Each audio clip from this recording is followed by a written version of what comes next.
I'm Terrace, and I'm a lawyer. Today I'm speaking as a member of the Morristown Band with Swifty First Nation. I'm not speaking on behalf of the organization where I work. I want to say that it's a privilege to be a guest on Kitsumkalum territory. So in terms of the Highway of Tears and Commission, I just first want to state that what's happening along the Highway of Tears is a national tragedy, and sending a message to the world that an Aboriginal woman's life is valued less than other Canadians, and it's okay to murder Aboriginal women. This message reflects the third world reality conditions of poverty along Highway 16. Through the lack of funding to adequately address the problem, the governments of BC and Canada are sending a clear message that an Aboriginal life is worth less than the lives of other Canadians in Canada.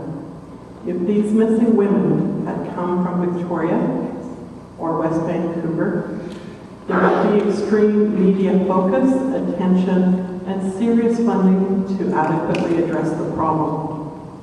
I do recall some property problems in West Vancouver in the last 10 years, and they received extreme media attention.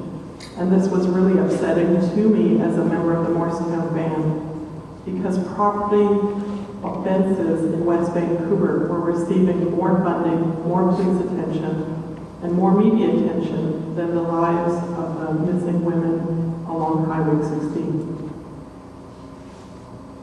It's extremely upsetting to me every time I go to a roadblock and I check for seatbelts or drunk driving, or the Department of Fisheries and Oceans stops me to search my vehicle for illegal fish. As an Aboriginal person, I'm targeted for drunk driving, seatbelt checks, lack of driver's license, and illegal fish in my vehicle. I'm never ever stopped because the Department of Fisheries and Oceans, with their resources, or the RCMP are stopping to look for missing and murdered Aboriginal women. When an Aboriginal woman goes missing, the RCMP never stop vehicles along Highway 16 looking for that woman. Yet there are resources to look for seatbelts, driver's license, and now cell phone texting and illegal fish. And that's really upsetting and problematic to me. It really states a message to me as a member of the Morristown Band when illegal fish is a higher priority than a native life. I'm going to be making some of my remarks about the process. And today, I didn't hear that there was a support counselor. And I come to this commission with a heavy heart, and I don't have an immediate relative that's been impacted. I don't have a sister or a mother or a daughter that's gone missing. And so for the future meetings, I would appreciate it if the commission could find a crisis counselor or a grieving counselor that could attend, and if anybody finds themselves in crisis, that they could go to a room and speak to a counselor in private, because these meetings are going to stir up extreme emotions. Now, what I've heard about the commission is that the mandate has been limited to 1997 and 2002. But I heard this morning that there's a wider scope for these study meetings. So if the commission, when it looks at the, from Prince Rupert to Prince George, is limiting the time frame to 1997, 2002. I really urge them to look beyond that, from 1970s or 1960s to the present. I also urge the commission to find funding for northern groups along the Highway of Tears. I realize that funding's been a lack of problem for the commission, but also to address the problem. In the alternative, I urge the commission to support a separate Highway of Tears Commission that is led by Aboriginal communities and leaders.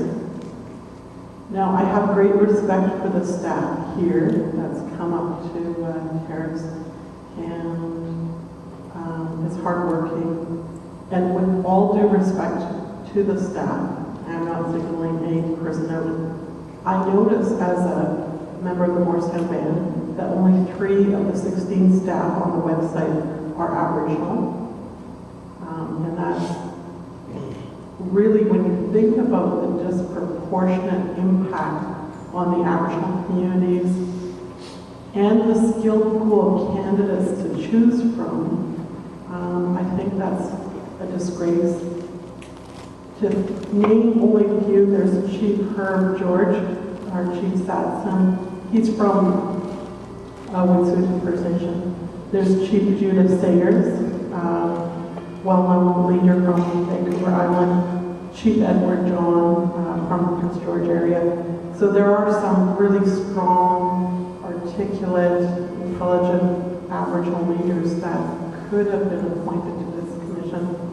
And I strongly urge the commission to put the Aboriginal staff members that are on the website, to put them into a position of higher importance, such as co-commission or senior commission counselor, rather than ad hoc counselor or a position of advisor.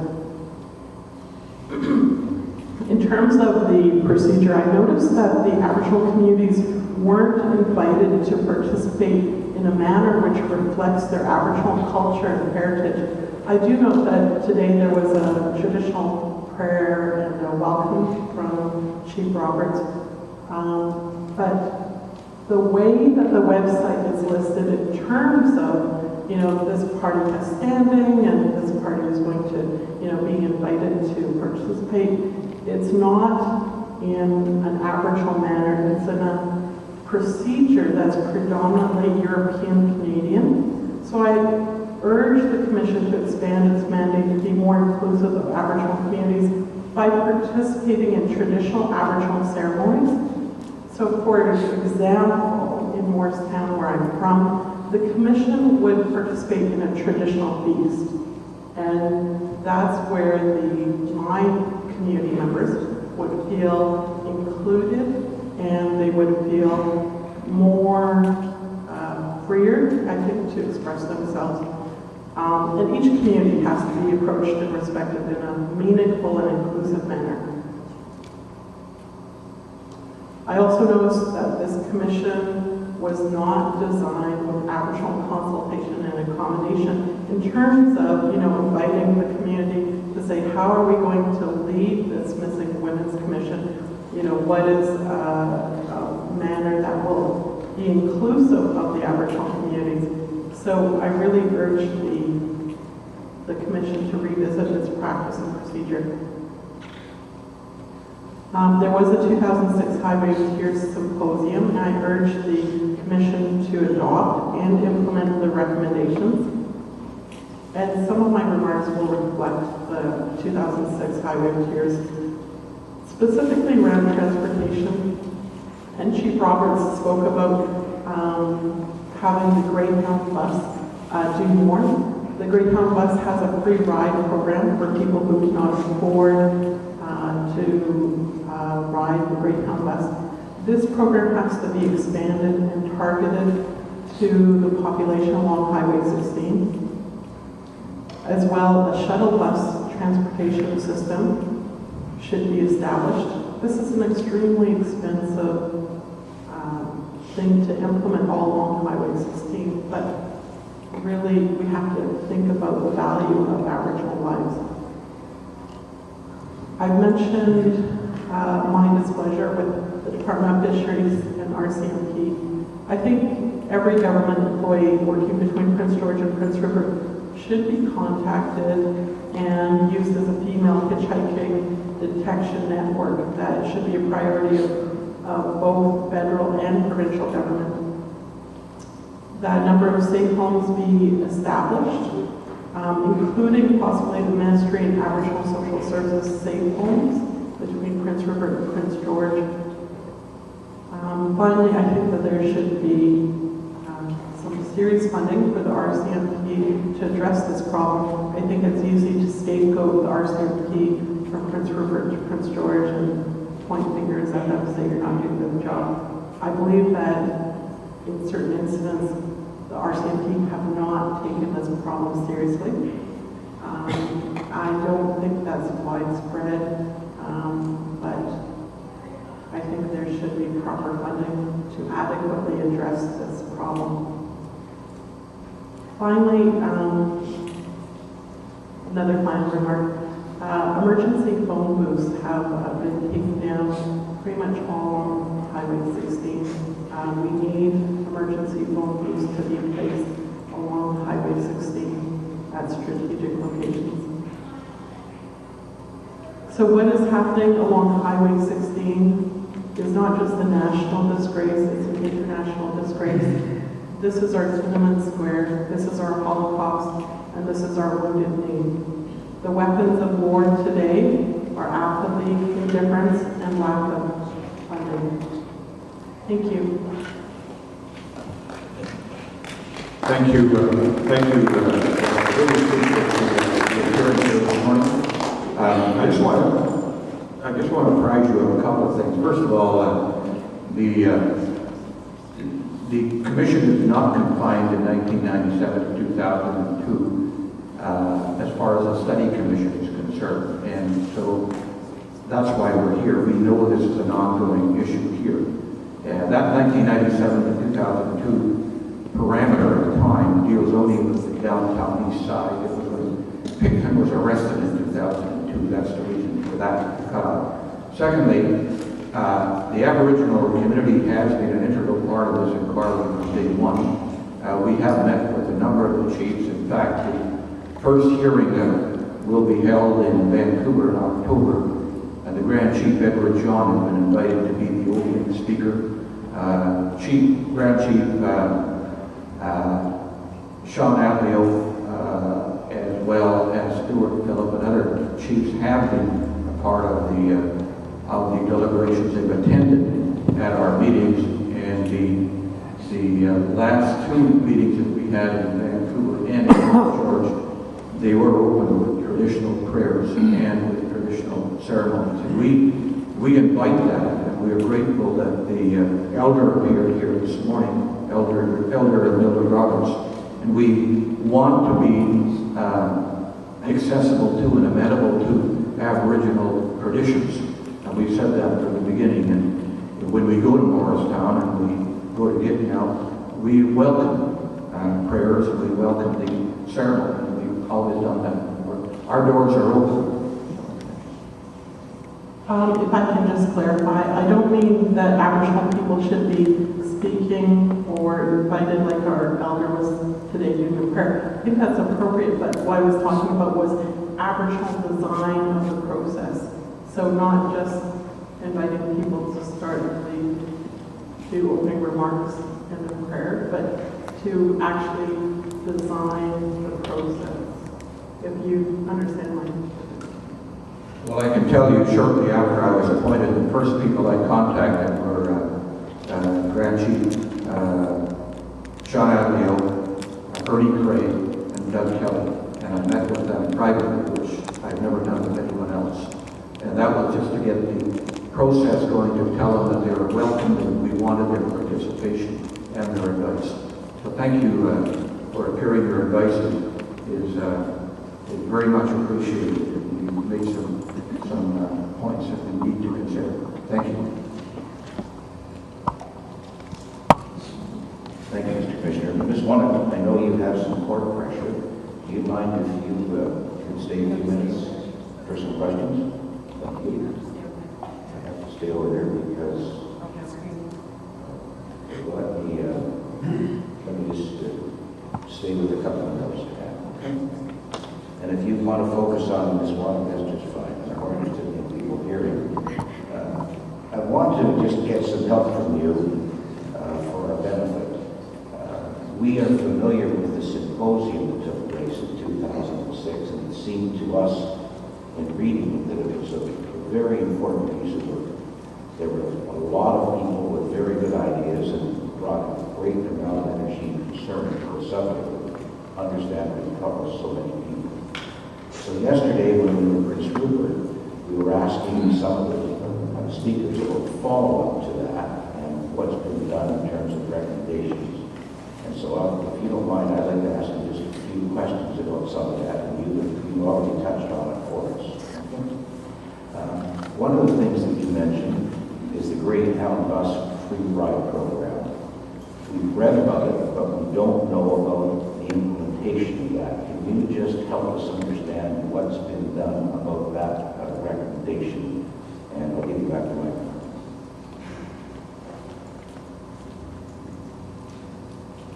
Thank you. The Greyhound Bus Free Ride Program is something that I read about in the 2006 Symposium recommendations. So I don't know what's happened since 2006 regarding that program. That's fine, thank you. That's helpful just to hear that, because we need to know what we want to be following up on. Let me ask you about the shuttle bus. You mentioned that it was extremely expensive, but I'm wondering, has anyone costed that program to your knowledge?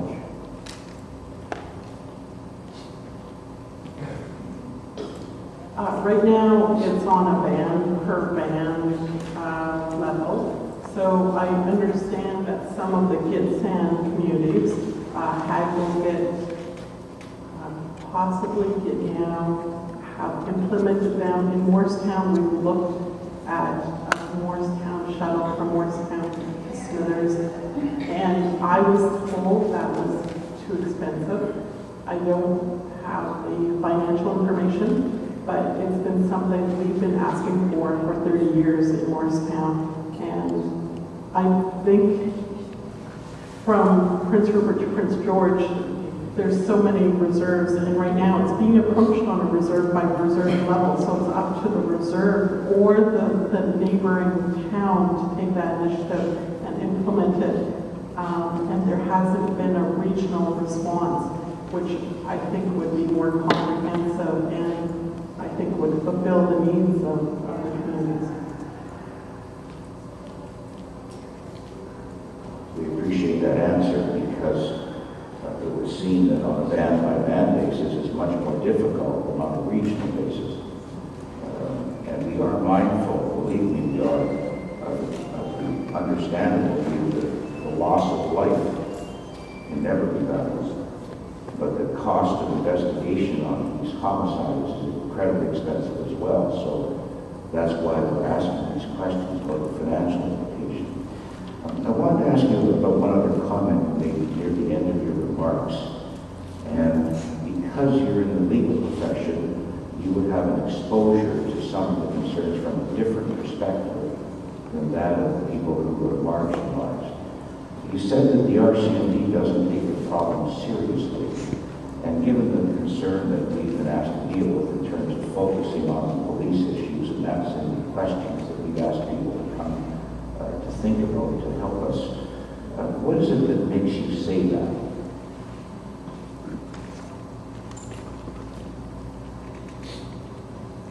So what I've heard, third person, is that sometimes some reports are, oh, well, you have to wait.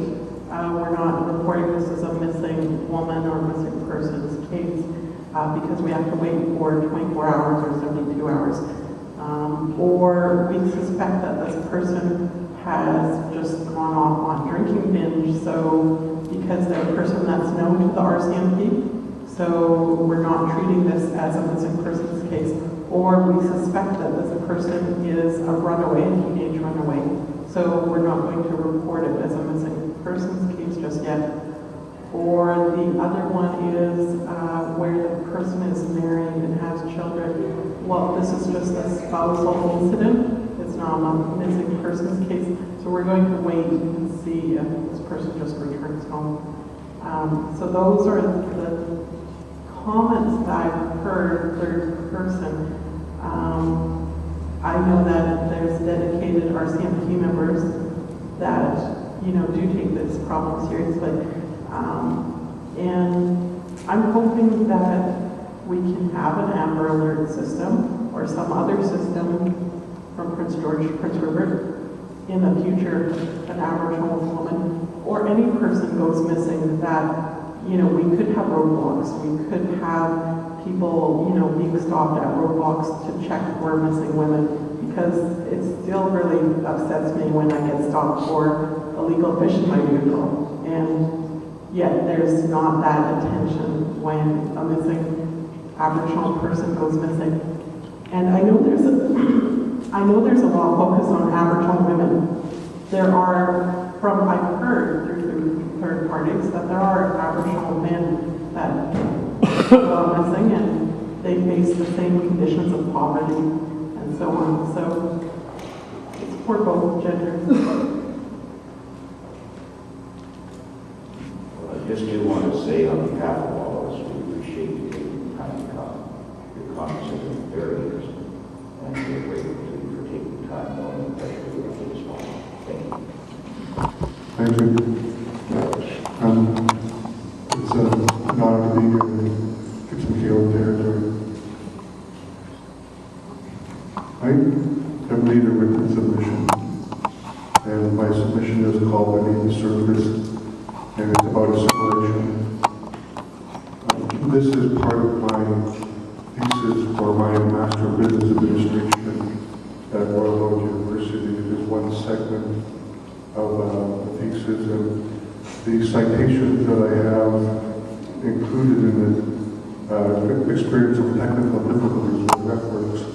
When I get them sorted out, I'll refile it with the proper citations.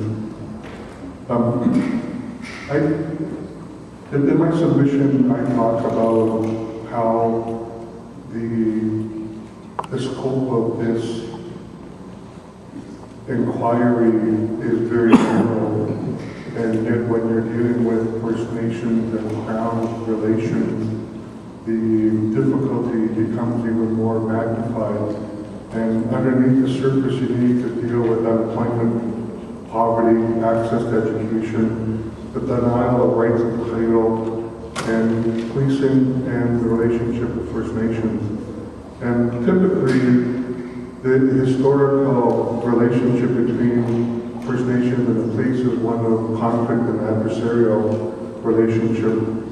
And in terms of the Northwest Mounted Police and policing in general, the police have traditionally been the arm of the government that implements policy by other means.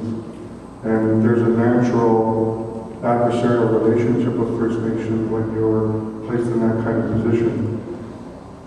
I have experience as an elected chief counselor, an environmentalist, a child care worker, a prison guard, and police constable. And from 1995 to 1997, as a criminal court worker in Vancouver, working out of 222 Main, I met and documented the average daily living of 7 of the women that went missing. So I'm not speaking from a perspective that is one where I'm not knowledgeable. I actually have an incredible insight into the processes that we find underneath the surface of this kind of inquiry.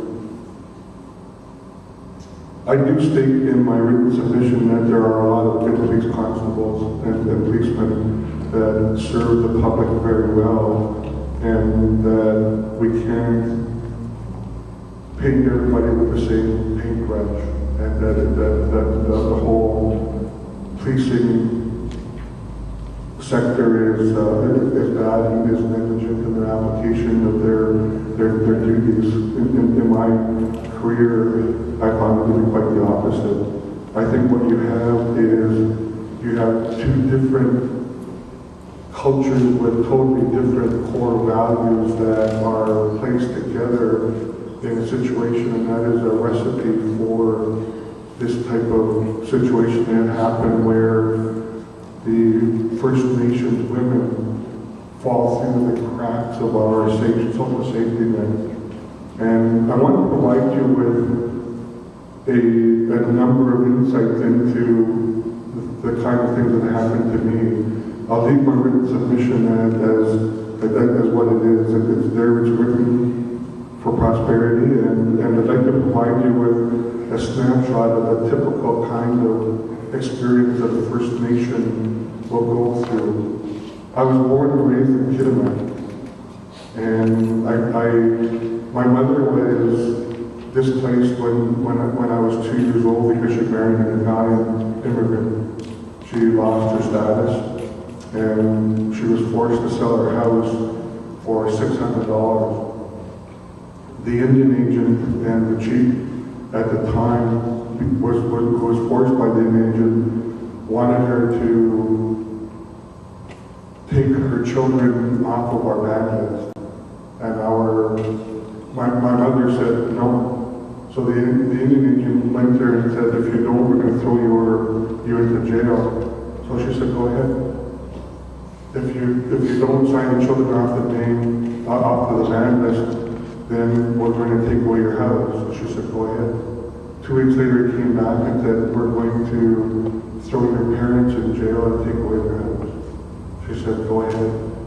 And then she was told 2 weeks later that if you don't take your children off the band list, then we're going to take your sisters and your brother's house away and throw them in jail. And she said, go ahead.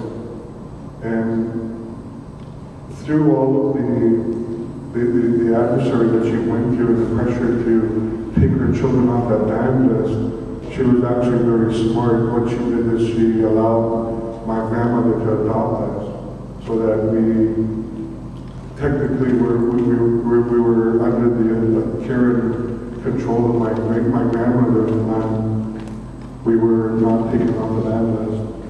That's a typical story of what happened when you have two cultures coming together and the imposition of an act like the Indian Act that is designed to assimilate our people from our families, from our lands and our resources, and from the heart and soul of who we are, our culture. I remember I was walking in the mall. I was in grade 12, so it'd be 1980.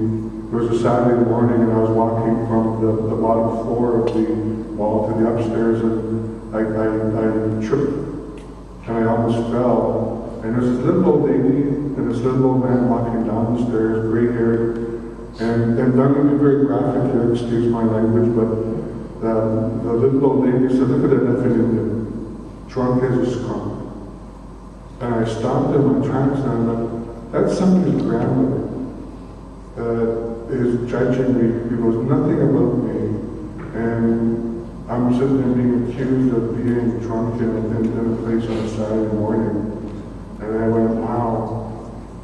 And many of my friends, because I grew up in town, I grew up in Okanagan Street in Kitsumkalum. Most of my friends would be sitting there in our pep rallies, and they'd be looking, the First Nations were on one corner. And one of my best friends says to me, look at them damn Indians. And then when you look at them, you realize he was talking to me. He said, oh, you're different. And I went, wow, I mean, these are people that are supposed to be my friends. And when I was chief counselor in Kitsumkalum, and we were doing the Kitsumkalum Community Task Force to deal with the Alcan power sales, we sat around. There was the district manager to the people, said, I don't support that. And I said, why?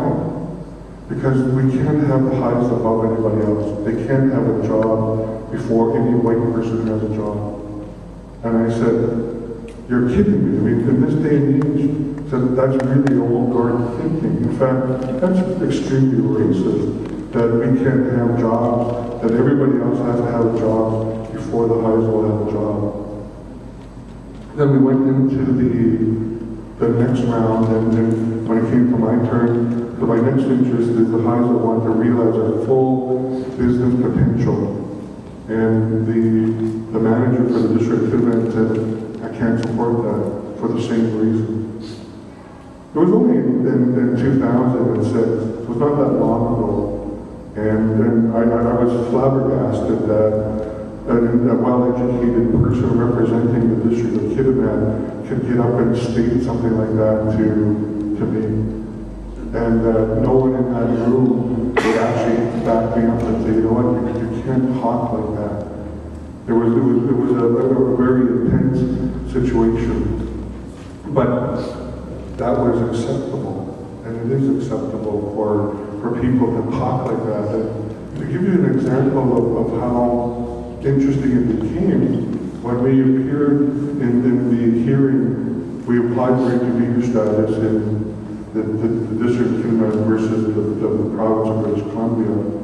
And the late Honorable Chief Justice Donald Brenner was hearing our application for intervener status, and the District of Kitimat got up and said, the Highs have no interest here, they have no standing, we don't want them here.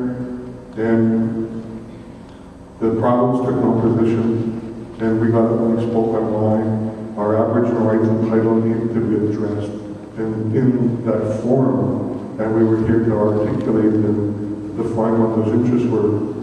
And the late Chief Justice looked at the District of Kitimat's legal counsel and said, well, I know Chief Wilson personally. Do any of you have any problem with that? No one said anything, so the Chief Justice said, good, the Highs are good. And we went on a break, and in the foyer, I was giving my lawyer instruction because the Chief Justice's next comment was, it is very unusual for a First Nation to come in front of a court like this and support the ancestral rights of a company like Alcan, normally on the other side opposing it. And so I was instructing our counsel and telling him that our response is that normally we would be on the other side of the fence and fighting the unfettered right. But because we were negotiating an agreement, we agreed on the principles of our past infringement and our present and future relationship. We can pick and choose when we support our partners. And in the middle of this dialogue, the district manager comes in and says to me, you should be on my side in that room.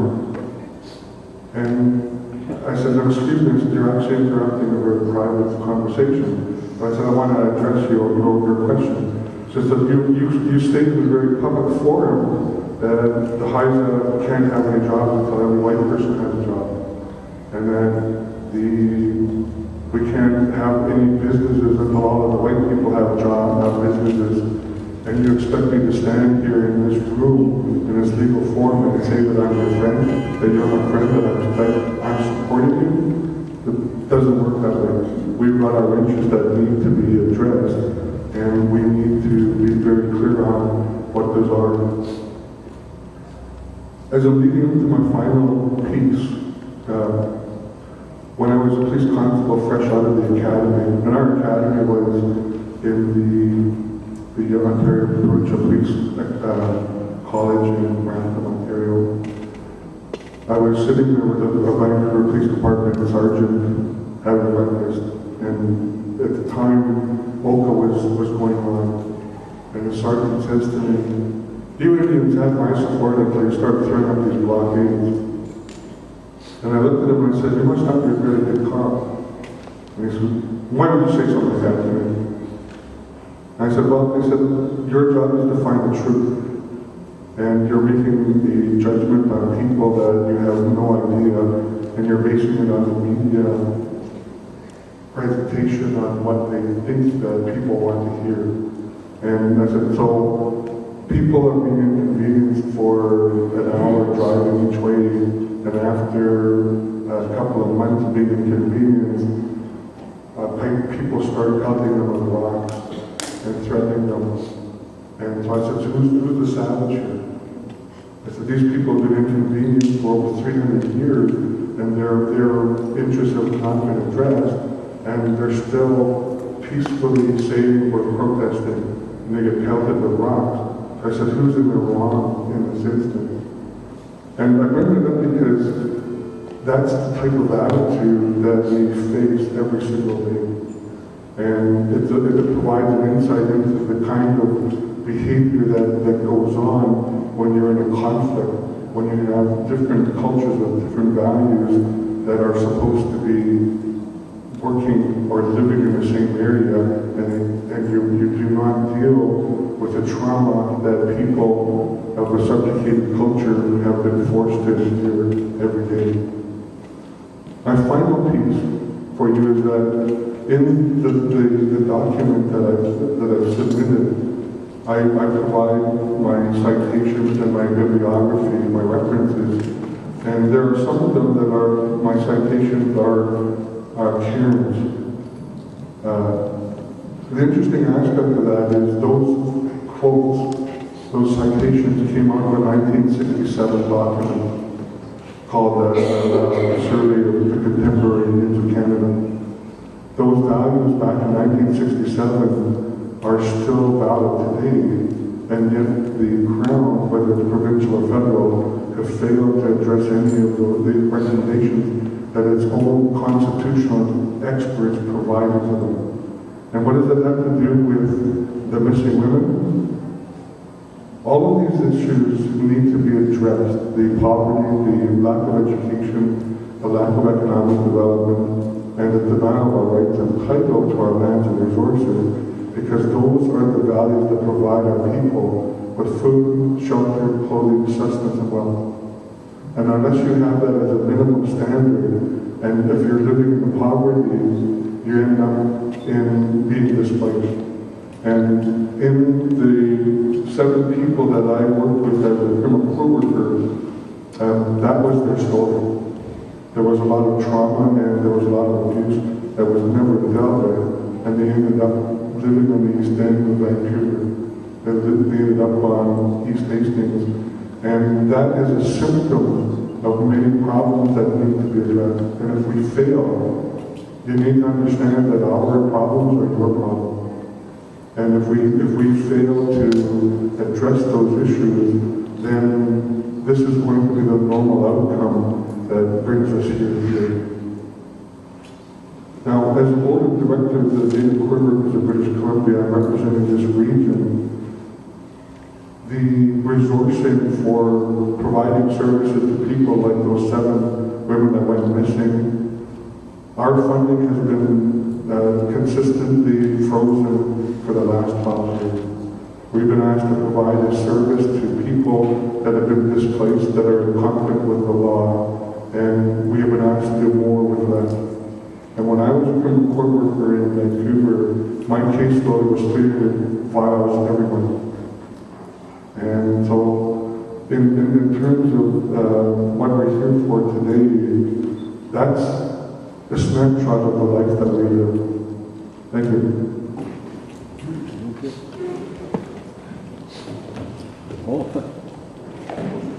Didn't recognize you. Mr. Wilson, if you don't mind, if I ask you a couple of points for clarification. You spoke of the adversarial relationship between the First Nation people and the police. So I want to ask you, just help us understand a bit more about your own background as a police constable. Just tell us where you studied. You mentioned that you did Brown. Tell us about that, and then where you served, just so we understand your background. I worked for CP Police. I was stationed in Vancouver, and my area was basically the waterfront. Our college was, we had an agreement with the Ontario Provincial Police Force, and we went through their academy. I did that for 6 years. My specialty was drugs and Asian crime. That's helpful to hear that. So let me just ask you this one question. If you, in the context of your comment about the adversarial relationship, and keeping in mind that the commissioner's task is to make recommendations that will make a difference, if you were sitting with the commissioner of the RCMP or the chief of police in Vancouver, and you wanted to make one suggestion that you thought would have significant impact and make a difference on the adversarial relationship that you spoke about, what would that make? Can you answer that question again, please? I'm just trying to ask you to help us understand the full impact of what your experience is and your knowledge and your thoughtfulness. If you were sitting with the Commissioner of the RCMP or the Chief of Police of Vancouver, and you have the same concern, which you obviously have sincerely about the adversarial relationship, what one thing would you tell those people to do that would change what you see as the adversarial relationship?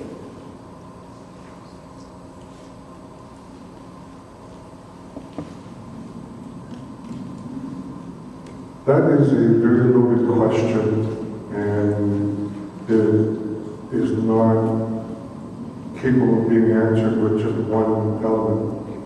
And if I was to provide advice to the Commissioner, to the Commissioner of the Royal Canadian Mounted Police, or to the Chief of the Vancouver Police Department, if I had the choice of doing one thing and saying that you need to understand this better, I would say, come live my life for one day.